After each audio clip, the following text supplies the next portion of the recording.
The golden stories में आपका स्वागत है। आइए सुनते हैं मनु भंडारी की लिखी कहानी खोटे सिक्के। एक है भारत और दूजा इंडिया। दोनों एक ही हैं, पर कितने अलग अलग हैं। लोकप्रिय कहानीकार मन्नू भंडारी जी की कहानी खोटे सिक्के बता जाती है। तो आइए सुनते हैं कहानी खोटे सिक्के। जी, इन्हें कहाँ रखूं? एक सहमी सी आवाज पर सब घूम पड़े। देखा एक छोटा लड़का थैली हाथ में लिए भयभीत सा खड़ा है। क्या है इसमें? कड़क कर मिस्टर खन्ना ने पूछा। आवाज में ऊंचे पद का गर्व बोल रहा था। जी खोटे सिक्के हैं। वहां मेरा बाबा खोटे सिक्के चुन रहा है, उसी ने भेजे हैं। डर के मारे लड़के के गले से पूरी तरह आवाज भी नहीं निकल पा रही थी। तो इन्हें यहाँ क्यों लाया है? जा उधर ले जा। झिड़क कर खन्ना साहब ने लड़के को भगा दिया। हर बात को जानने के लिए बेहद उत्सुक छात्राओं के दल में से एक ने पूछा, टकसाल में खोटे सिक्के कैसे आए? स्वर काफी मीठा था। निरंतर बड़ी बड़ी मशीनों की कर्कश आवाज सुनने के आदि खन्ना साहब को लगा जैसे किसी ने मिश्री घोलकर कानों में उड़ेल दी हो। क्रोध और रोब को एक ओर हटाकर होठों पर मधुर मुस्कान और आवाज में संदिग्धता लाकर बोले, देखिए, बहुत सावधानी के बावजूद कभी कभी बहुत सारे सिक्के बिगड़ ही जाते हैं। जहाँ सिक्के ढलते हैं, अगर उस मशीन में जरा सी भी खराबी हो जाती है तो सारे सिक्कों की शेप बिगड़ जाती है और फिर उनकी गिनती खोटे सिक्कों में होने लगती है। टकसाल वाले करते क्या है इन खोटे सिक्कों का? एक ओर से प्रश्न आया।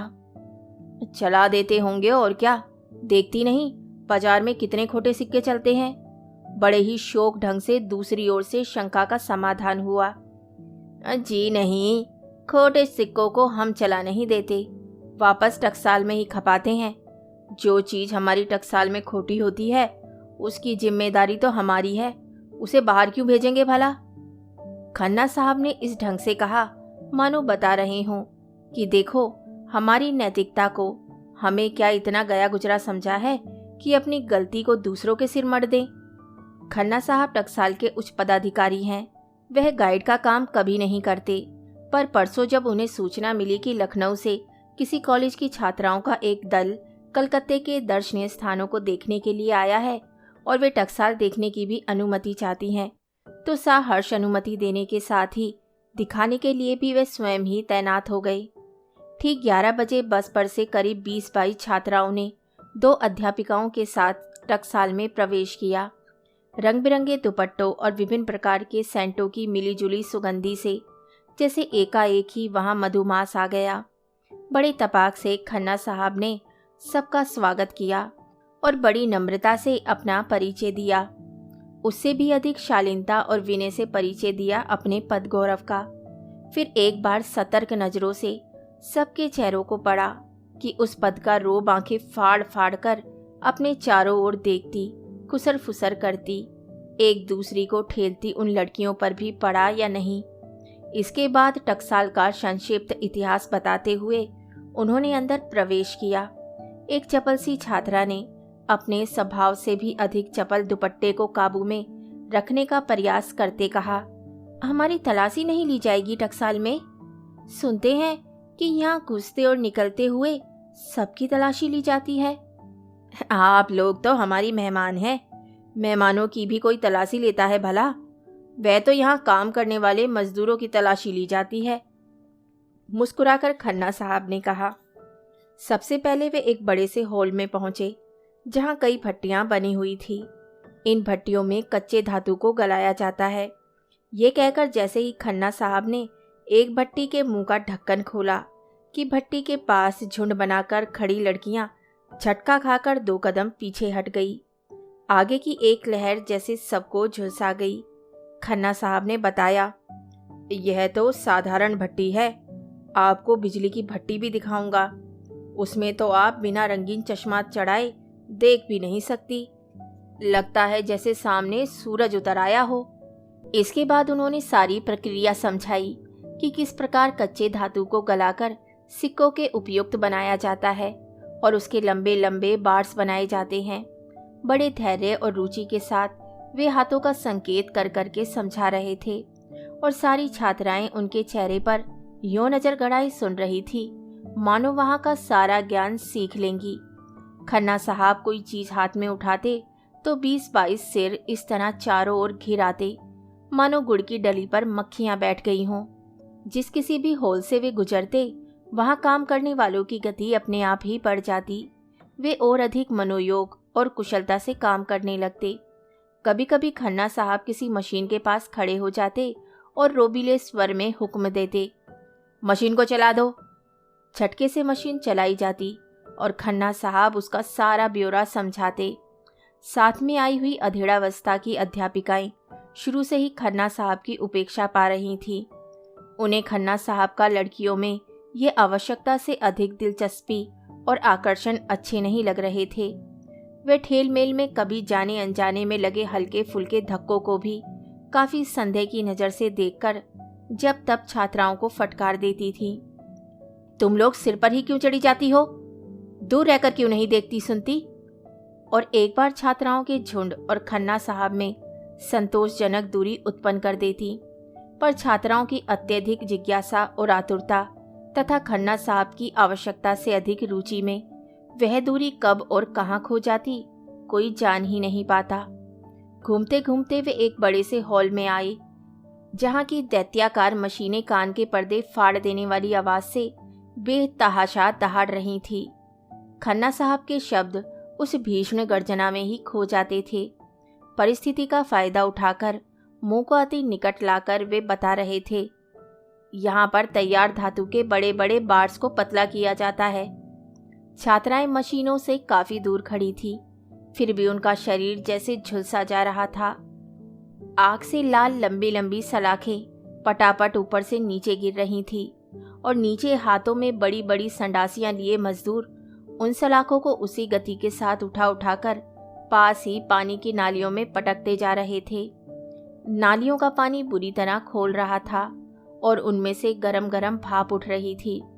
आकार प्रकार को देखकर ही जाना जा सकता था कि ये सलाखें उठाने वाले जीव मनुष्य हैं, वरना उनके भाव शून्य चेहरे और मशीन की तरह निरंतर खटपट चलते हाथों को देखकर मशीन का ही भ्रम होता था। शोक हसीन और कमसिन छात्राओं की उपस्थिति भी उन मजदूरों की गति में किसी प्रकार का व्यतिक्रम उपस्थित नहीं कर पाई। वर्षों से निरंतर मशीनों के बीच काम करते रहने के कारण वे सावनी समा और बसंती बहारों को शायद भूल चुके थे। उनकी रगों का खून शायद जलकर राख हो गया था। जिंदा रहने के लिए बड़ी तत्परता से वे मौत से खेल रहे थे। लड़कियों के चेहरे दया और भय से आक्रांत हो उठे। हाय राम, कैसा खतरनाक काम है, एक ने कहा। अभी कोई 2 महीने पहले ही एक आदमी की दोनों टांगे कट गई। सच? फिर भी ये लोग यहाँ काम करते हैं, अपनी जान को जोखिम में डालकर? किसी ने पिघल कर पूछा। काम करने? अरे एक ही जगह खाली होती है तो 50 टूट पड़ते हैं। आप जानती नहीं, हमारे देश में इंसान की जान बड़ी सस्ती है। चलो बाबा यहाँ से, यहाँ तो अब देखा नहीं जाता। इस विभत्स दृश्य को देखना उन लोगों के लिए शारीरिक और मानसिक दोनों ही दृष्टियों से असह्य हो रहा था। वहां से चलकर उन्होंने एक एक करके सब देखा कि किस प्रकार तांबे के इन मोटे मोटे बारों को पतला किया जाता है, फिर पैसे के आकार के गोल गोल टुकड़े काटे जाते हैं, उन पर राजकीय मोहर और सन की छाप पड़ती है। उन्हें साबुन और सोडे के पानी में धोकर साफ किया जाता है। फिर 5-7 आदमी बैठकर टेरियां बनाकर अपने सदे हाथों से खोटे सिक्के चुनते हैं और उन्हें बकौल खन्ना साहब वापस मिनट में ही खपा दिया जाता है।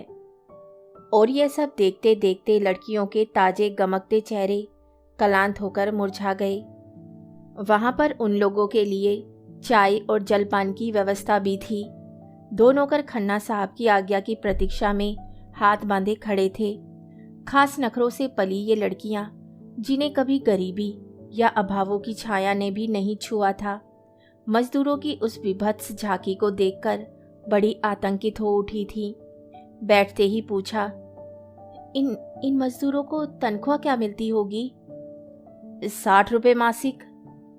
आदमी यूं 60 रुपये की खातिर अपनी जान जोखिम में डाल देता है? एक ने अपार आश्चर्य और दहशत से पूछा।